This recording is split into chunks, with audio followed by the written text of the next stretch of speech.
cek dulu. Lihat dulu, lihat di cermin. Cermin, tunjukkan pada saya apa saya banyak salahnya. Lihat, tanyakan pada cermin yang paling bagus, tanyakan pada pasangan hidup. Suami tanya pada istri, istri pada suami, tanya pada anak, pada tetangga. Cek, tuliskan satu-satu. Renungkan di sana. Bukankah setelah itu Anda ke Muzdalifah? Ya kan? Cari batu kan? Bukan batunya yang penting. Tapi Muzdalifah itu renungan untuk bisa melempari nilai-nilai keburukan atau sifat-sifat yang tidak baik yang melekat pada diri kita yang kita temukan di Arafah itu. Makanya setelah itu kita pergi ke Jamarat untuk melontar itu. Aqabah, itu gambaran dari nafsu, sesuatu yang besar. Usta, lingkaran setikaran yang dekat. Ya, kemudian ula, faktor yang paling jauh. Yang menyebabkan manusia berbuat buruk cuma 3 hal. 1, nafsunya sendiri. Kadang-kadang orang berbuat buruk bukan karena lingkungan sekitar, tapi kemampuan dirinya yang tidak bisa menaklukkan nafsunya. Anda duduk, ada teman Anda lewat, nggak nyapa, Anda marah. Kenapa marah? Bukan karena dia nggak nyapa, tapi karena Anda tidak bisa mengendalikan nafsu Anda dalam menilai orang lain. Barangkali nggak nyapa karena buru-buru. Barangkali nggak nyapa karena sakit gigi. Tapi karena nafsu nggak bisa kita taklukkan, kita simpulkan sendiri, lalu kita marah. Maka kita lontari itu. Ini yang membuat saya cepat marah. Ini yang membuat saya cepat cerewet. Ini yang membuat saya suka kurang bagus pikirannya. Lontar. Maka Anda katakan, Bismillah, Allahu Akbar. Kadang-kadang dirinya baik, lingkungan sekitar kurang baik. Maaf sekali, suami baik misalnya, karirnya bagus, tiba-tiba ada hal-hal tertentu dari istri yang merubah keadaannya. Bapak Bupati, masa mobil Avanza, yang camat aja Innova, itu tiap hari kalau sekali 2 kali bisa dilawan. Ya, tapi kalau tiap hari kan repot. Ya, dan tidak sedikit orang yang karirnya tinggi, itu kadang-kadang jatuh karena kepribadian atau karakteristik pasangannya. Sama istri berhijab sebelum menikah, sudah bagus hijabnya. Tiba-tiba menikah dengan seorang suaminya.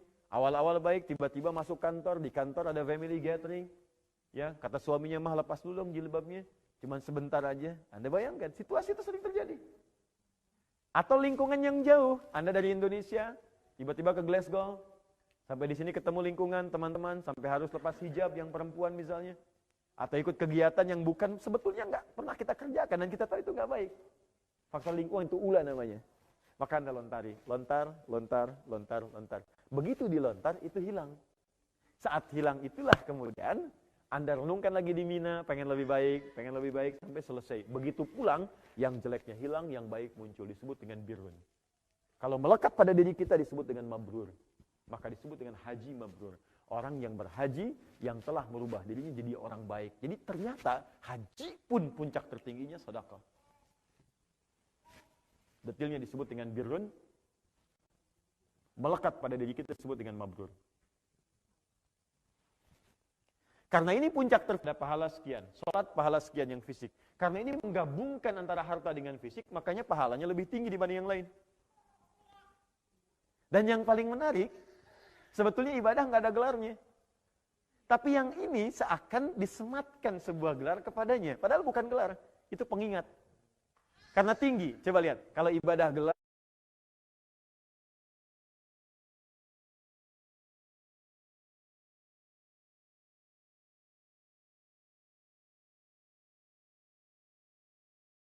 ada gelar kan? Infak nggak ada gelar, zakat nggak ada gelar, kemudian haji tapi haji diberikan nama. Ternyata nama itu bukan gelar. Nama itu pengingat karena Anda telah mengerjakan perbuatan tingkat paling tinggi pada jenis kebaikan. Yang kalau yang ini dapat, maka akan berpengaruh pada semua. Bukankah haji menepikan yang jelek?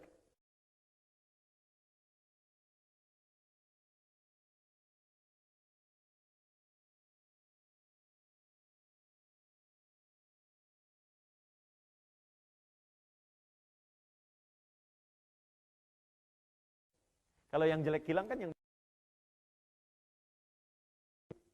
ya kan? Berbaginya baik. Saat bicara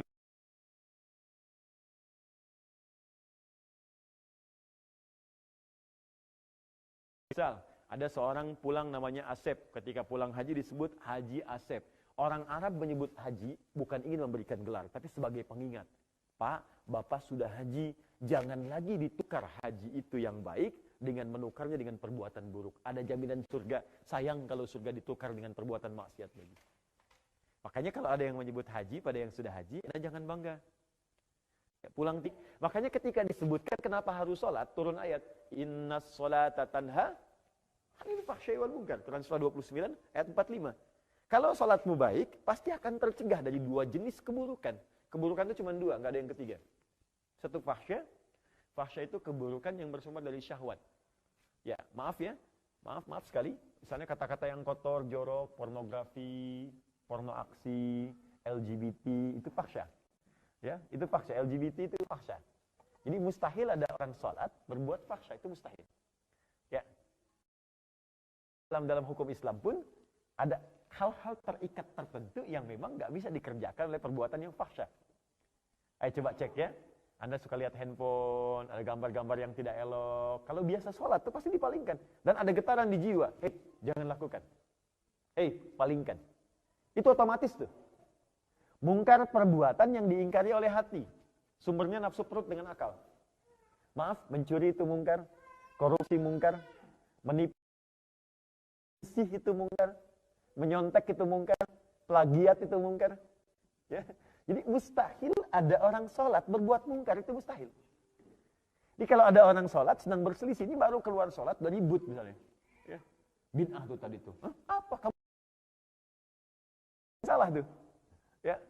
Kalau Anda keluar dari tempat sholat, tertukar sendal, itu pasti mustahil, ada yang salah itu.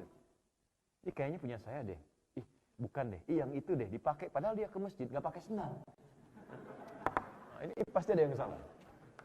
Oke. Jadi saya mau katakan prinsipnya, orang Islam itu pasti baik. Karena konsep dasarnya sedekah. Cuman sayang, ini maknanya direduksi gitu, pada bagian yang kecil saja. Pada bagian yang hanya mengeluarkan dari paket kita sejumlah uang, dimasukkan ke dalam kotak dan selesai menjadi sedekah. Tidak.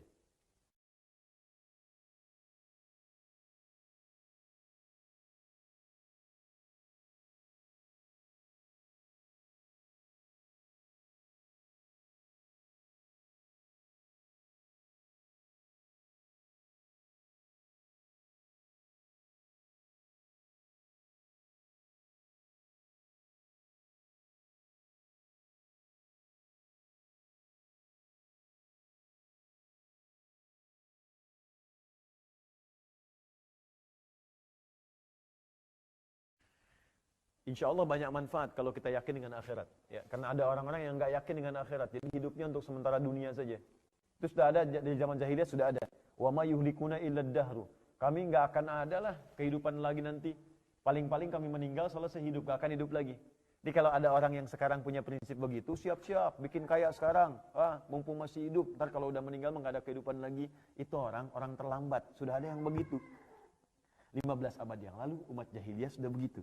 Jadi kalau ada manusia yang sekarang seperti itu lagi, bukan modern namanya, itu kembali ke jahiliyah. Ya, baik. Dan mengingat akhirat itu nggak akan ada rugi. Sama aja kan hidup. Ya, Anda pilih mana? Senang dunia, nestapa akhirat, atau senang akhirat, merana dunia? Pilih mana? Oh, Masya Allah. Oke. Nggak apa-apa, it's happening. Nggak apa-apa. Ya, biasanya memang begitu. Di antara dua pilihan yang sulit, ya, terjebak di antara dua cinta, maka yang ketiga itu yang paling mulia. Oke. Kaya tapi gelisah atau miskin tapi tenang, pilih mana? Ya, kaya tapi tenang. Oke. Makanya konsep yang ditawarkan oleh Islam tidak memilih satu di antara dua, tapi mencari yang ketiga. Maka turunlah kemudian konsep di Al-Baqarah ayat 201. Rabbana atina fid dunya hasanah wa fil akhirati hasanah wa qina adzabannar. Baik, ya Allah anugerahkan kepadaku semua kemuliaan di dunia